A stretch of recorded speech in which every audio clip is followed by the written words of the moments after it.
Hey guys, I'm so excited to bring Trisha LaCroix here with us on the Craving Consciousness podcast. She is a liquid light healer, and we are just going to dive right into some conversation. How are you? And thank you so much for coming on the podcast. Oh, I'm thrilled to be here. I'm so appreciative that you invited me onto your podcast. Yay! So Yay. I invited you because you were saying that you were a liquid light healer, and I know that my audience loves to hear all about different modalities and all of that. So can you kind of explain what is a liquid light healer? Yeah, so I'm a visual learner, so I tend to like give people comparisons so they can visualize it. So imagine in the ethers of the heavens, there's a great ocean of liquid light. Think about like when you see somebody's soul leaving their body, when you see pictures like that, it's like that. It's just a white liquid light. That is actually source energy. So have you heard Rumi's poem that says, "We're but a drop of the ocean"? Have you I heard that?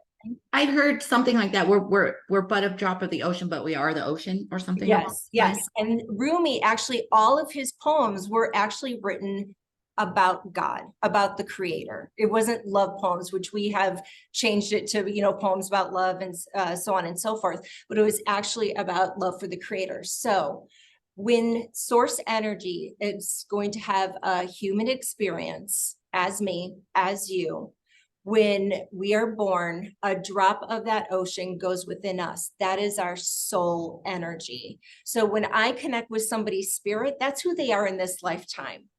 Their soul energy is source having a human experience. So if you want to think like biblically, I believe that there's a verse that says something to the effect that we're the temple of the living God. And that's what it's referring to. Our soul is source energy. So what I'm able to do is to connect to source energy, let it run through me, and I renew my clients' souls. And it brings life-changing experiences. And one of the reasons why I call my signature session the quantum healing session is because you feel it as it's happening. You feel it. It's a quantum leap. It's fast. You feel it before you leave my healing room. You're feeling light as a feather. You're feeling something changing within you. And my clients, when they start this process, they start making different decisions. All of a sudden, people that they've been friends with, it no longer serves them. They're making better decisions. They might be changing careers. Like all of a sudden, you're giving this renewal of the soul that allows you to go to a higher vibration and make better choices. I like that. Yeah. It kind of reminds me of when people have like that near death experience and Mm-hmm. then they come back and they make major changes. So it's almost like you're skipping the near death experience and renewing them. And that brings me to something that's really important about what I do. I love that you just said that. Well, spirit be pulling the Right. questions out. I guess that's my cue. You need to talk about this. So I was raised in, it's an independent fundamentalist cult. That's how I was raised. And so I was not taught how to be a good human, integrity, morals. I was taught to get married, obey my husband, be a pastor, so I'd be a missionary.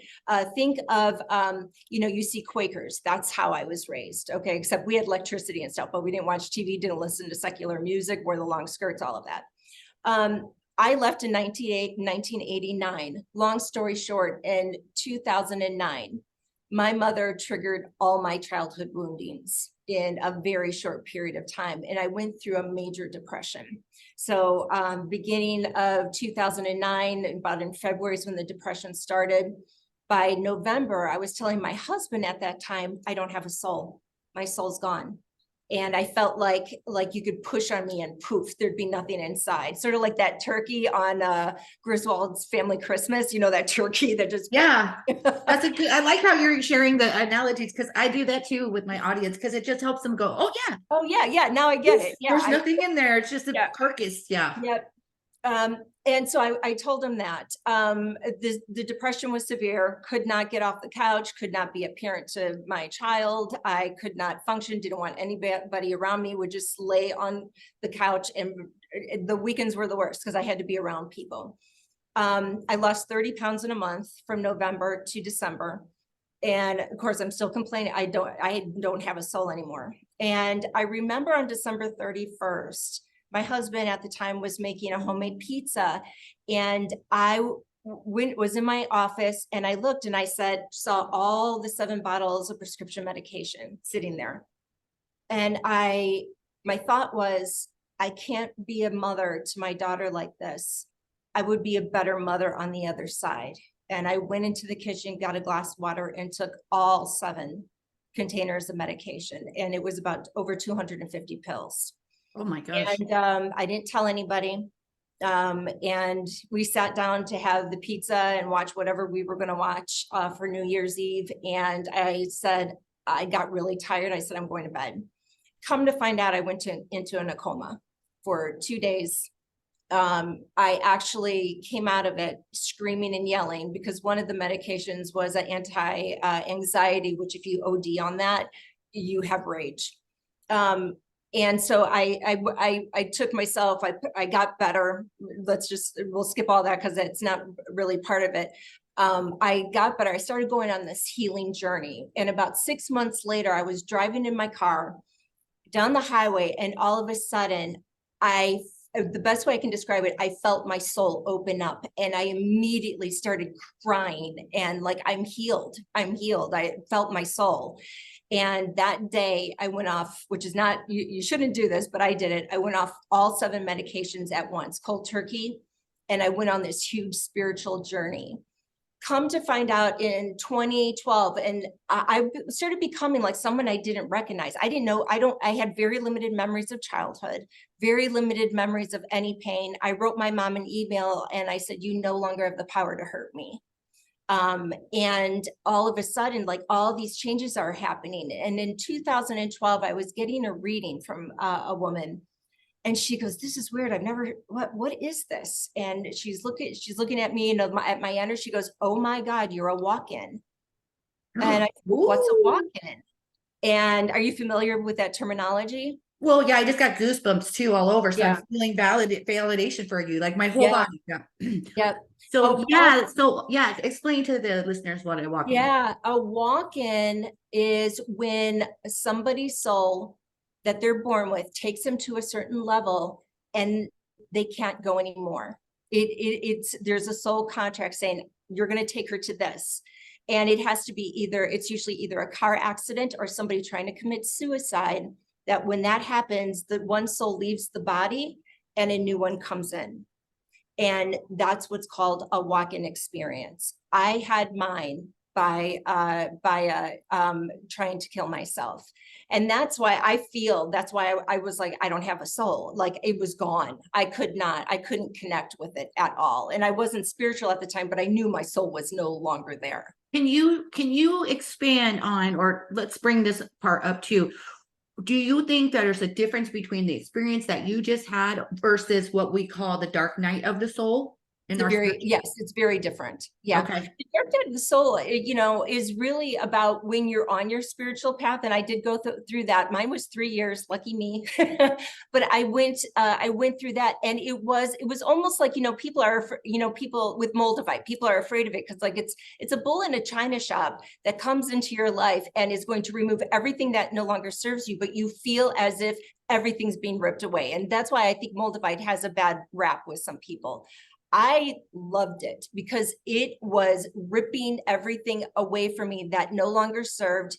And it created a new person that was already on her spiritual path that wanted to be in the flow and wanted to keep growing. So that's what it means to me, that there's two different things happening. Yeah. So for me, like dark night of the soul is you get to a place where you can't move forward. Or like for me, like the dark night of the soul for me was like after my husband died, and just completely stopping everything. Yeah. And then like starting to come back, but things just weren't still right, and just struggling with that, Right. Yes. But being okay. But I mean, from where I was at, knowing that I'm going through the dark night of the soul, and knowing that I'm going to rise back up like the phoenix. But what you're saying with a walk-in or with what you experienced is completely different. It's completely different. It's a new soul. So you have limited memories of childhood. You become a person that people don't recognize anymore. And it changed my life. And it wasn't until I would say about the last 6 months, I would say 6 to 8 months. One of my guides, I'm visual with my guides. I see spirit, I hear it, I taste it, I feel it. I have all the clairs. One of my guides came in and said, this is why you're gifted with what you do, because what I went through was very traumatic. It was, going to death's door. But what I offer people is that you don't have to go through it in a traumatic way. We can connect to that soul energy, that source energy, life force energy, whatever you want to call it. I can connect to it and renew the soul so that traumatic event doesn't have to happen for you to completely change. So when you say renew the soul, are you renewing the existing soul? Or are you bringing in the walk-in? No, yeah, I'm renewing the existing soul. I'm bringing new energy. It's sort of like, I call it like, you still have the same car, but you're getting an upgraded engine. But Oh, okay. or you're upgrading certain aspects of the engine. Does that make sense? Yeah. So then going back to when you said that, when you were saying your original soul, it had a contract and it's like, I'm only taking her this far. What's the difference between those two things then? Because are you saying that these people that come to you, they don't necessarily have that contract where their soul is going to depart? They just maybe have a contract where they need to come get it renewed. Come and get it renewed. And you can tell when the soul needs to be renewed. So like when I do a quantum healing, I'm not just renewing the soul. There are many different things that I'm doing. I do an intuitive body reading. That's like reading Braille to me. So I'm putting my hands through your energy and I'm reading Braille. I'm seeing the cords that no longer serve you. I'm seeing where there was trauma, maybe where the cord goes into the chakra, the depth that it goes tells me how old they were when certain things happened. Different chakras tell me, okay, was it the mother wound? Was there issues with the father? Was there, okay, wait a second, what happened here? Was there some sexual abuse? So we all get cords from things that don't serve us. Now there's beautiful cords that are all in color. The cords that I remove they look like umbilical cords, which is the best way to describe it. Sometimes they're as small as spider web. Sometimes they're as huge as a sequoia tree. It depends on what happened. And that tells me the severity of what happened in their life. So I go through the chakras, through the energy, and start unhooking the cords. There are some healers that cut cords. I don't believe in that. And the reason for that, I think that's about as useful as going outside, seeing a weed and taking scissors and just cutting it, to where, it comes out of the ground. The roots are still there. It's going to keep growing. So unhooking it releases the emotional attachment to whatever happened. It still happened to you, but we're removing the emotional attachment, the trauma, the feelings, that how it affects you. We remove that. Yeah. And so that's one of the ways that I start the process. And once I remove the cords and we do that healing and we talk through it, that's when I come back in and renew the soul, and we don't talk about what those cords meant anymore, because talking about it re-triggers it, and it can create the cord again. Yeah. So interesting. I feel like it's important to share how there's different levels of our spirituality and our spiritual awakening. Because of what you were saying, is there's a lot of healers out there that are saying to cut cords. And I think it's a great tool. I think it is a great tool, but I'm fascinated by how you've taken it to this next level. And if I could just like almost self-promote for a second, Yeah. is that if people don't develop into their like intuition and their mediumship and they don't explore this, they're not going to get to the level that you're at, the depth of the healing that you are at, right? And I'm sure you're still growing, right? We never get to the end. Right. But isn't it fascinating how this is evolving, how healers are evolving into different modalities and bringing through this type of stuff, and understanding, well, I'm unhooking these cords versus cutting them because the weed will possibly grow back. Mhm. That's one of the things I wanted to share. Would you agree with that? Like, Oh, you yes. who you are if you hadn't gone through the basic of Yep. your Yep. like intuition and stuff. But and the Right. more you work with spirit, the more knowledge you get from them, and it stacks on top of it.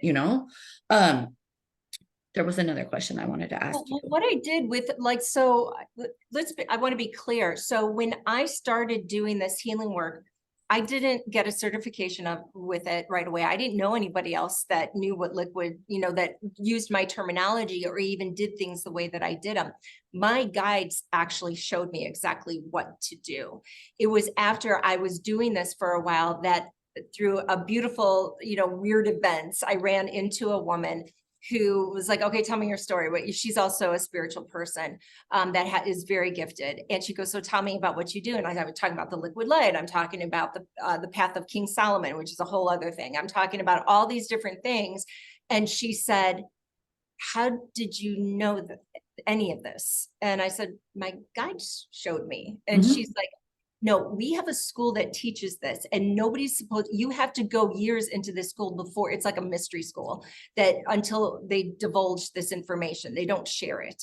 And I was like, well, I can do it. My guide showed me this is my path. And I have gone to some courses to learn more on the human level so I can be more so I can do it better in my human body, right? But I know with energy what I'm doing. The certifications are important to people. So I've gone through that as well. Some people, I totally agree with you. Some, like, I would not be where I am at in my journey if I started off with a book or with Yeah, necessarily a right. class. It was more like meeting my guides and then, mentoring with a medium to even understand the terminology. But to where I'm at now with working with the, quantum quantum energy and Yeah, the way that I'm more into the movement of the mind and right, healing that trauma. right. That was the question I was going to ask you, but I wouldn't be here today if I was just taking a class. Now, mind you, I love to teach the class, right? Because I walked through those shoes. But Yeah, what happens to my students is things like what you're explaining. I had one girl, she Merlin was one of her spirit guides, and he came through and told her, you're going to create a new healing modality and I'm going to work through you with it. And I was like, boom, she would have never got to that point had yeah. she not like opened up and maybe mentored, right? I mean, maybe long term, but even just meeting your guides and realizing that you're not crazy, you're not making this stuff up, and that you really might have some serious magical thing that you're supposed to be doing here. Right, right, exactly. And the thing is that my mom has since passed away. Um, I I removed my cords. Okay. So I work on other people's cords. I removed mine through going through the dark night of the soul. There were things that I tell my clients, you have to call yourself out. You have to be honest about yourself. You have to go deep into it and be really honest about what you do. I removed my cords. And the last time I saw my mom, she wouldn't allow me to go to my dad's funeral. It was the day after, and she wanted to see my daughter, who she had not seen in years. And I said, okay, but I need to be there because I wanted to make sure my daughter was safe. So she allowed me. And the whole time she's telling my daughter, she's wicked, your mother is horrible. And I said, Mom, this is about you and Courtney. Build a relationship with Courtney. Leave me out of it. And I went through that about 3 times with her, and she, got really mad, and she wasn't going to do it. And while she's talking about me, this is how me removing my cords to my mother at childhood. I was looking at her going, she needs a haircut. It was like she was talking about somebody else. It did not faze me. There were no cords there. And even when she passed away, I had nothing but compassion because hurt people hurt people. And I know that something happened to her and she was not evolved enough to really look at herself and make changes. And she was still very much in this cult as well.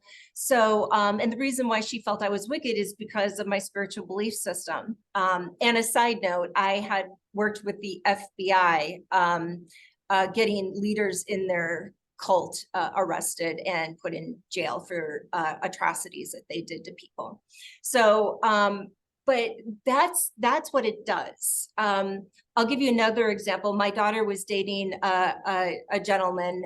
He was very narcissistic, and they were staying with us for a little while. And I remember on a Sunday, all of a sudden, because I don't look at people's energy unless I'm in session. I feel that's like reading a journal without permission. Yeah. I don't do it. But I was sitting on the couch on a Sunday, and all of a sudden I saw the cord between her and her boyfriend. And I was like, oh, and I just moved it. Now, typically I would never do that to a client, but it was my daughter. So I did it. Would you know that they broke up 2 days later, and that was it. And my daughter said, I don't feel anything. It's fine. And that's what I had forgotten I had removed the cord. And that's when I was like, oh my gosh, I removed the cord. So it's very powerful when you remove, unhook, and each one, the hooks on the cords look like fish hooks. So you remove the fish hook at the end without tearing the etheric body. And when you remove it, and then you heal it and flow liquid light that fills in all those cracks and all those places where the cords were and go into the soul deep, it makes a huge change in people. Huge. That's amazing. So what is your take on spiritual awakening and trauma? Do you have something to say about that? Because that just keeps coming up so much lately for me and all my clients and stuff. Yeah. First of all, I have a little bit of an issue with New Age belief system that says you brought it to you. I think that's re-traumatizing. I think that's another way, like religious guilt, putting it on somebody that you caused this. Sometimes I do believe this is life, and life happens and people hurt people. When it comes to trauma, and I can think of the victims that I've helped and the clients that I've helped, I believe that, and I want to be careful how I say this. We all have different degrees of trauma. And I believe that if we can take a good look at it and forgive, not forgiving to say it's okay. And I know we hear this on Oprah and all that kind of stuff, but forgiving that, in a way, saying forgiving life. How about that? Forgiving life, saying this happened, it can't be changed, but now I'm an adult, or now I'm who I am today, and I have the power now. It's about taking your power back and saying, and making changes for you. Right. Instead of the blame game. Yeah. Yeah. I mean, I have siblings, they still blame my parents for our childhood. You're in your 60s. You had your whole life since then to make changes. Well, like I like to call it your human experience. Yeah. Right. And it's a part of our evolution too. Because if you think, like, if I could use like my mom for an example, and we had trauma and codependency and all that. But then I look back to her mom and her mom. Yeah, and right. it's like they're recreating that cycle. And when we go through our spiritual awakening, right, or our awareness, and we see that big picture, right, I feel like it's when we see the big picture of this, it was a soul contract, and you're supposed to learn this so that you're going to help evolve for your daughter and then her granddaughter, and we're healing all of this. You can see them for who they were, like you were saying, hurt people, and it didn't happen to you, it happened for you. And if you could say that, then you're going to go down the path of healing. If you're saying it happened to me, then you're just going to stay stuck and recreate. Well, I'm a big believer, and I talk about this a lot on my Facebook page and to clients. My mom gave me the greatest gift when she traumatized me, when she triggered everything in me, when she told me she hated me, when she should have given me away at birth. That was all a gift, because had she not done that, I wouldn't be where I am today. I would not have gone to death's door and was chosen to still be here. I would not have made, self-reflected and said, no, I'm going to change. I don't want, I'm sure you know this, that when our grandmothers were pregnant with our mothers had her eggs in her, and that's generational trauma. So the things my grandmother went through, my mom went through with her when she was pregnant. And guess what? So did I, because my mom already had those eggs in there. So it's like, you can heal it. And my sister reached out to me the other day, and one of the things she said is, I want what you have. I've not been able to navigate this life based on how we were raised, and you found a way. And I'm like, it started with my thoughts. I remember telling my husband at the time, because I used to lie all the time, because I was always afraid that I was going to say the wrong thing. And that was just the way I was raised. I had to live a certain way or be that perfect child for my parents to love me. And so I told him, I said, if I start telling you something and I stop and then I retell the story, just know it's because I don't want to lie anymore.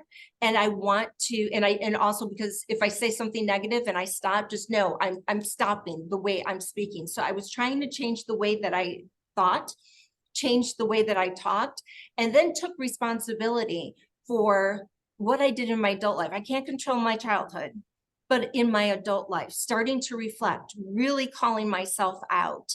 And also looking at, thinking about what age was it? If I want to think about trauma, what age was it? And I immediately could see, I was like, okay, this is me sitting on my bed. I knew, and I walked up to my inner child and said, you never deserved it. Even though you did things wrong, you never deserved to be beaten. And I forgive you. Forgive yourself for ever thinking that you deserved it. And really going in deep and crying and having conversations with my parents without them there, and me sitting in the chair talking to my mom, and then sitting in her chair from her point of view. And I got to understand both sides by me going through certain just little exercises to understand where it began. And it went, way back, grandma, it goes all the way back there. But to also go, okay, so this is if it had not been for the cult, I wouldn't have helped over 2,000 victims of religious abuse. If it wasn't for the way my parents raised me and my mom's lack of love for me, I would not have had this experience where I have great love for myself now, and I love my children different. And my heart, I live by love. That's how I live.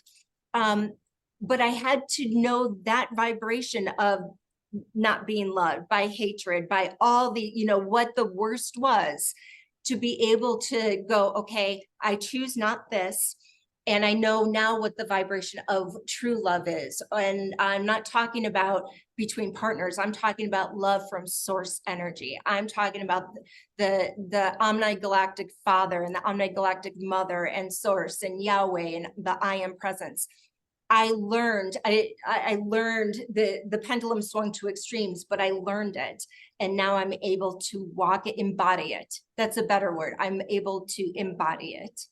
And I have to live a certain way to be able to keep that flow going between me and source, so that anytime I have a client, yes, I have to activate myself. There's things I need to do, but that I am living a life where my human filter has very little crud in it, so that when source does come through and when I need to speak truth, that it comes through without my human filter, that Trisha filter that wants to, who wants to not only say what source says, but go, okay, but this is what it means. No, I can say it without defining it and letting that resonate with that person based on their trauma or their history.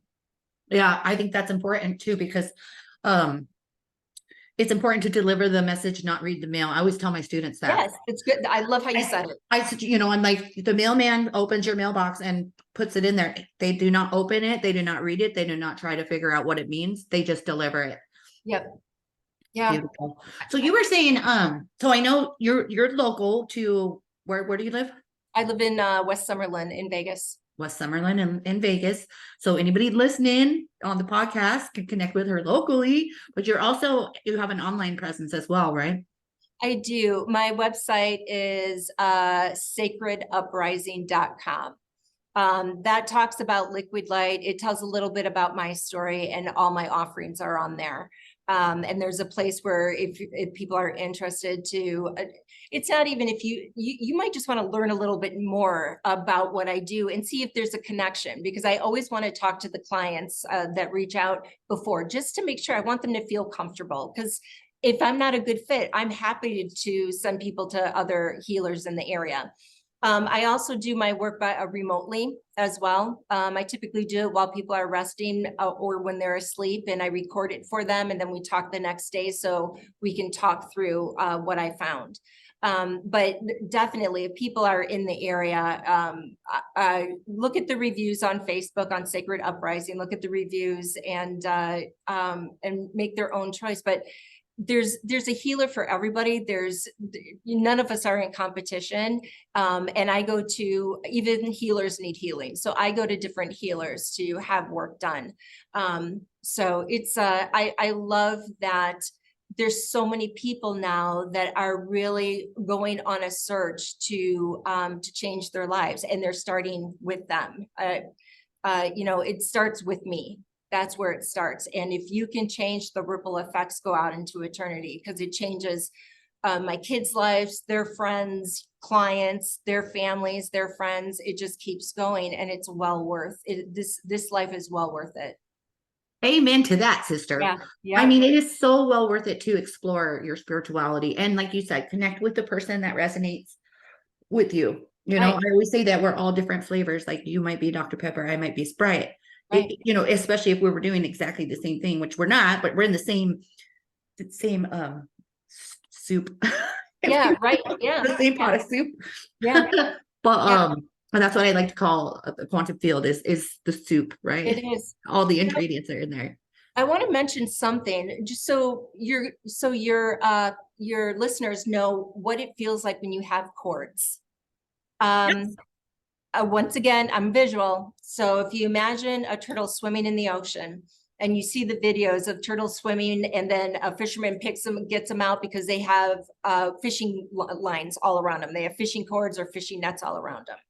The turtle can still swim with all of that around, but it's going to tire them out. It's going to weigh them down. They might get stuck on things. They might moving a lot slower. They can't make those fast turns, and they could die from it as well. And that's how it feels to have cords. You feel a heaviness, like, who am I? I feel lost. Like I can't, I don't have the energy to do things that are good for me. You know, when you feel that, that just means you have cords that need removal. You can do it. There's all different ways. There's meditations on YouTube. There's many different ways to do it.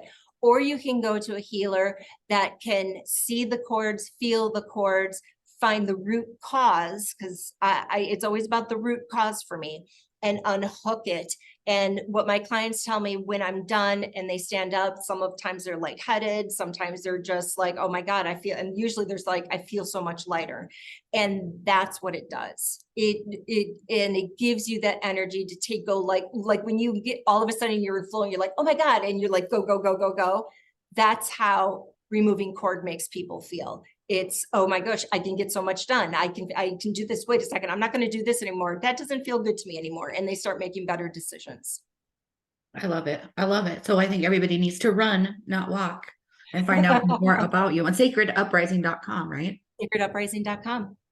Thank you so much for being on the podcast. Oh, I'm so glad you invited me. And we haven't met in person yet, but I'm looking forward to when we get to do that.